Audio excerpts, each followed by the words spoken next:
2 Kings chapter 23. Then the king called together all the elders of Judah and Jerusalem. He went up to the temple of the Lord with the people of Judah, the inhabitants of Jerusalem, the priests and the prophets, all the people from the least to the greatest. He read in their hearing all the words of the book of the covenant, which had been found in the temple of the Lord.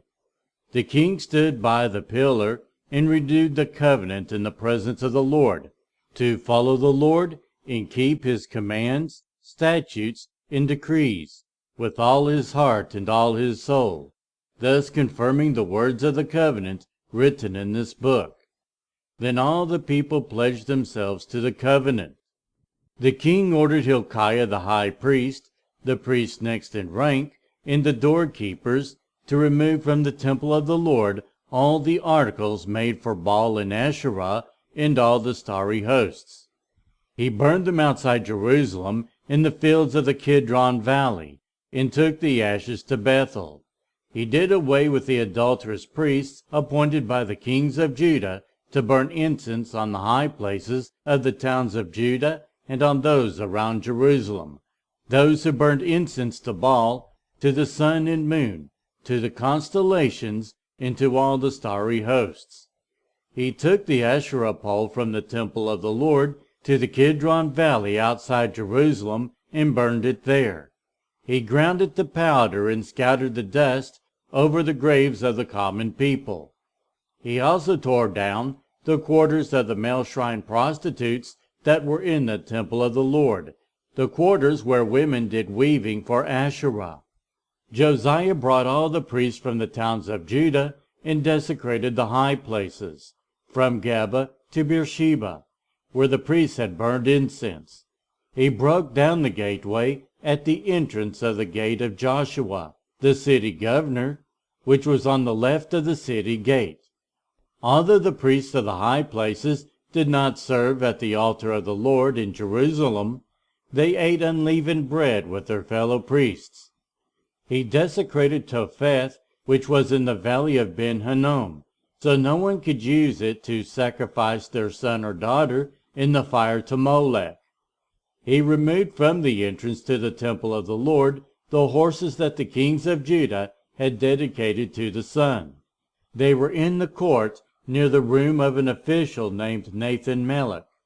Josiah then burned the chariots dedicated to the sun.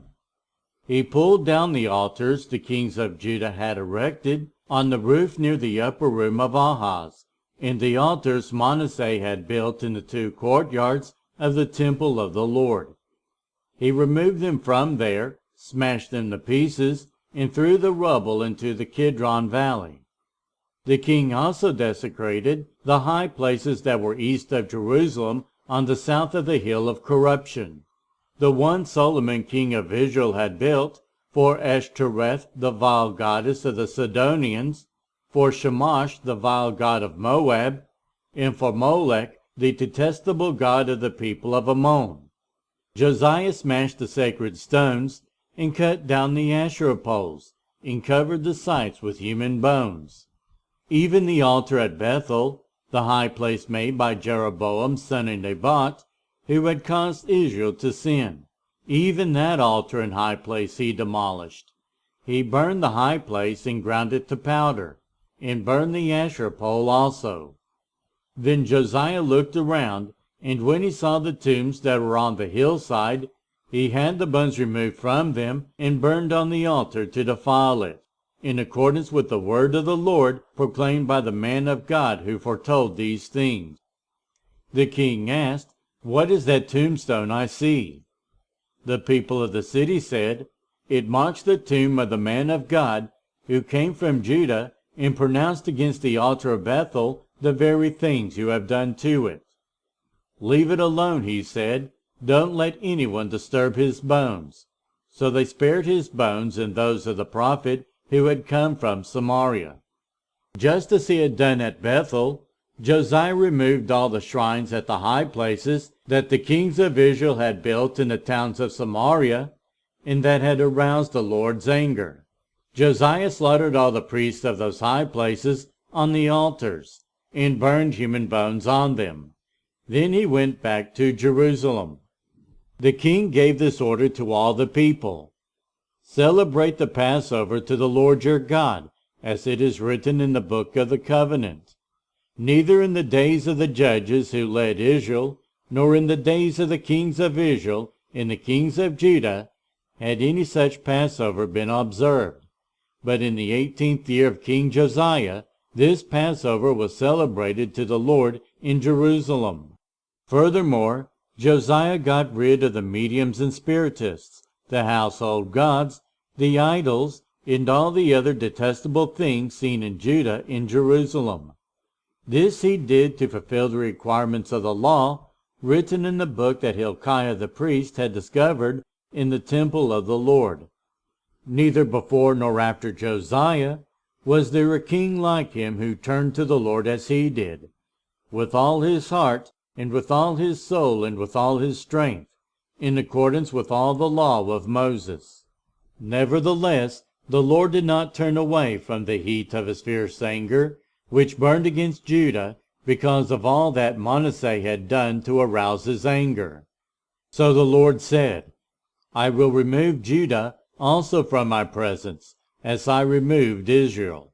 And I will reject Jerusalem, the city that I chose, in this temple, about which I said, My name shall be there."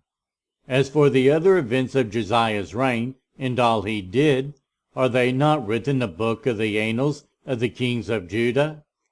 While Josiah was king, Pharaoh Necho, king of Egypt, went up to the Euphrates River to help the king of Assyria.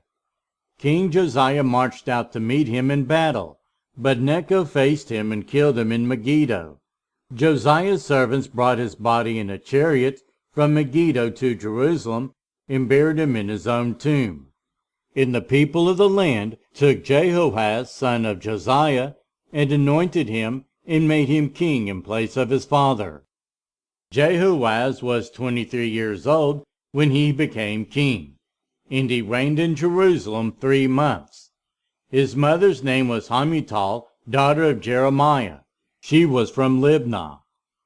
He did evil in the eyes of the Lord, just as his predecessors had done. Pharaoh Necho put him in chains at Riblah in the land of Hamath, so that he might not reign in Jerusalem. And he imposed on Judah a levy of 100 talents of silver and a talent of gold. Pharaoh Necho made Eliakim, son of Josiah, king in place of his father Josiah, and changed Eliakim's name to Jehoiakim. But he took Jehoahaz and carried him off to Egypt, and there he died.